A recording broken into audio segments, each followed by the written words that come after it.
اب شوکت صدیقی صاحب نے جو تنقید کی ہے، ظاہری بات ہے شوکت صدیقی صاحب کا اپنا مقام اور مرتبہ ہے، انہوں نے اسٹیبلشمنٹ کے رول پر بات کی، معطل ہوئے، اسی سپریم کورٹ سے بحال ہوئے، لیکن شوکت صدیقی صاحب کہہ رہے ہیں کہ یہ ججز میری دفعہ کیوں نہیں بولے؟ تو ان کے لیے عرض ہے کہ یہ ججز جو ہیں ان 6 میں سے 5 ججز 2020 اور 21 میں آئے تھے، تو شوکت صدیقی صاحب والا معاملہ تو 2018 کا ہے۔ جب یہ جج صاحبان آئی 2020-21 میں تو یہ 2 سال پرانے واقعے کے اوپر کیسے بات کر سکتے تھے؟ یہ ایک بڑا ویلڈ پوائنٹ ہے۔ اس کے ساتھ ہی ساتھ یہ دوسری تنقید جو میرے پیارے قاضی کے ٹاؤٹ صحافی اور اس وقت جو حکومت ہے اس کی جسے ٹاؤٹ گیری کرنے والے صحافی ہیں، وہ کہہ رہے ہیں کہ یہ خط لکھا کیوں؟ بھئی جج کا کام شکایت کرنا نہیں ہوتا، جج کے فیصلے بولتے ہیں، جج کو خط نہیں لکھنا چاہیے۔ تو انہی سب کے کرتا دھرتا قاضی فائز عیسیٰ صاحب نہ صرف خط لکھتے تھے بلکہ وہ خط اس وقت کے چیف جسٹس کے پاس پہنچنے سے پہلے ہی میڈیا کے پاس آ جاتا تھا، یعنی کہ ایک پرنسپل نہیں سیٹ کر رہے۔ میں تو ذاتی طور پہ سمجھتا ہوں کہ جو خط ہے اس کے حوالے سے چیزیں عوام کے سامنے آنی چاہیے، اور یہ جو خط ہے اس نے بہت سی چیزیں واضح کی ہیں، اس خط نے بہت سی چیزیں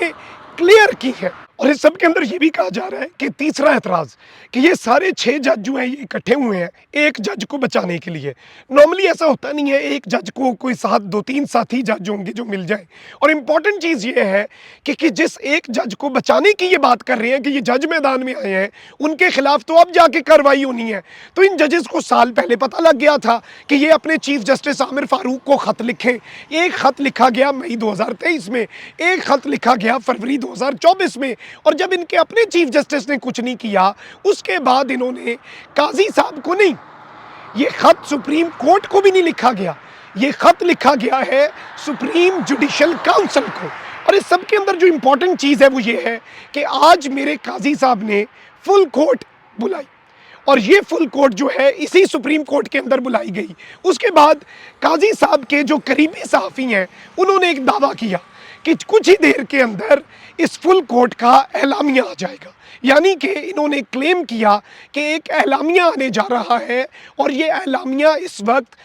قاضی صاحب کی عدالت سے فل کورٹ یعنی کہ پوری سپریم کورٹ اور اس کے تمام تر ججز ایک پیج پر اعلامیہ جاری کر دیں گے۔ اب اس سب کے اندر جو میرے پاس خبر پہنچی میں نے آپ کے سامنے رکھی کہ اس اجلاس کے اندر گرما گرمی بھی ہوئی ہے۔ اب وہ سارے صحافی جو یہ کلیم کر رہے تھے کہ جی اعلامیہ آ جائے گا، وہی سبب کہہ رہے ہیں کہ جی سپریم کورٹ کے فل کورٹ اجلاس میں وقت کی کمی کے باعث آج حتمی فیصلہ نہیں ہوا، اور کل دوبارہ اجلاس بلائے جانے کا امکان ہے، یعنی کہ فل کورٹ کسی ججمنٹ پر نہیں پہنچی، کسی ایک نقطے پر نہیں پہنچے۔ 2 گھنٹے 12 منٹ وہ بیٹھے لیکن کوئی فیصلہ اس فل کورٹ کا نہیں ہو سکا۔ اب اس سب کے اندر بہت سی اور چیزیں بھی ہیں جو سامنے آ رہی ہیں۔ حامد پیر صاحب نے بڑا دلچسپ معاملہ ریز کیا ہے۔ وہ کہتے ہیں کہ سپریم کورٹ فیض آباد دھرنا کیس اور اصغر خان کیس میں قرار دے چکی ہے کہ سیاست میں مداخلت کرنے والے فوجی افسران کے خلاف کارروائی کی جائے۔ اگر چیف جسٹس کو پتہ ہے ہائی کورٹ کے ججوں کو ڈرایا اور دھمکایا جا رہا ہے، عدالتی فیصلوں کی خلاف ورزی کر رہی ہے، تو اس سب کے اندر اگر سپریم کورٹ خاموش ہے تو یہ سوال پیدا ہوتا ہے کہ یہ کس کی کمزوری ہے، کمزور کون ہے، اور کس کی کمزوری کی یہ داستان ہے جو چیخ چیخ کر بیان ہو رہی ہے۔ آج بھی سپریم کورٹ اس سارے معاملے کے اوپر دبنگ فیصلہ نہیں کر سکی۔ اب اس سب کے اندر ناظرین کرام یہ خبر بھی ہے کہ آج تو فل کورٹ بیٹھی، لیکن کل 25 تاریخ کو بیسیکلی 26 کو جو جسٹس عامر فاروق صاحب ہیں انہیں جب قاضی صاحب نے بلایا تو اس میٹنگ کے اندر بھی بہت سی چیزیں ڈسکس ہوئیں، اور معاملہ جو ہے وہ سر پر سے گزر چکا ہے، لیکن اب جو ہونے جا رہا ہے وہ انپریسیڈنٹڈ ہے، اس کی مثال نہیں ملتی، کیونکہ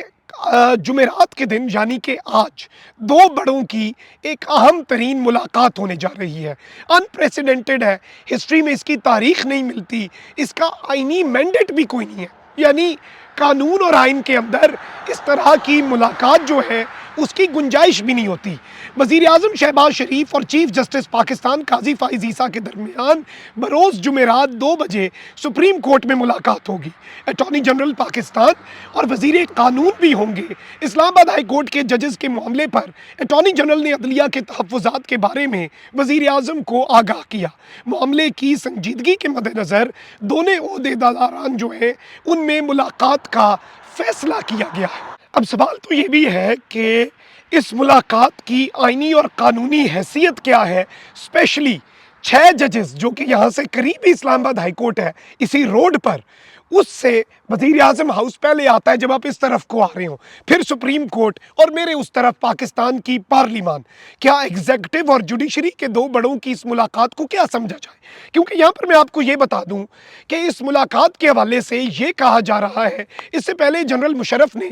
افتخار چودھری کو ایوان صدر بلایا تھا۔ جب افتخار چودھری ایوان صدر گئے تو انہیں بتایا گیا کہ اس طرح سے کیسز میں آپ نے مدد کرنی ہے۔ اس میں جب انہوں نے مدد نہیں کی تو انہیں برخاست کر دیا گیا۔ اس کے بعد ایمرجنسی بھی لگ گئی، عدلیہ بحالی کی ایک تحریک ہوئی، کالا کوٹ نکلا۔ پھر اس کے ساتھ ہی ساتھ ثاقب نثار کے دور میں 2 گھنٹے کی میٹنگ ہوتی ہے جب نواز شریف کو پاکستان کی جوڈیشری اٹھا کر باہر پھینکتی ہے اور شاہد خاقان عباسی بن جاتے ہیں وزیر اعظم پاکستان، اور نواز شریف پاکستان کی جوڈیشری پر حملے کر رہے ہوتے ہیں، کہہ رہے ہوتے ہیں کہ ملک میں جوڈیشل مارشل لا لگ گیا۔ تو شاہد خاقان عباسی ملاقات کرنے آتے ہیں، ٹیمپریچر کول ڈاؤن کرنے آتے ہیں، نون لیگ کی طرف سے گڈ کاپ بیڈ کاپ کی پالیسی چلانے آتے ہیں کہ نواز شریف تو سٹیٹمنٹس دے رہا ہے لیکن ہم آ کر معاملات کو کول ڈاؤن کریں۔ اب یہ جو ملاقات ہو رہی ہے شہباز شریف کی قاضی صاحب کے ساتھ، یہ اس جانب ایک بڑا واضح اشارہ ہے کہ یہ ملاقات انتہائی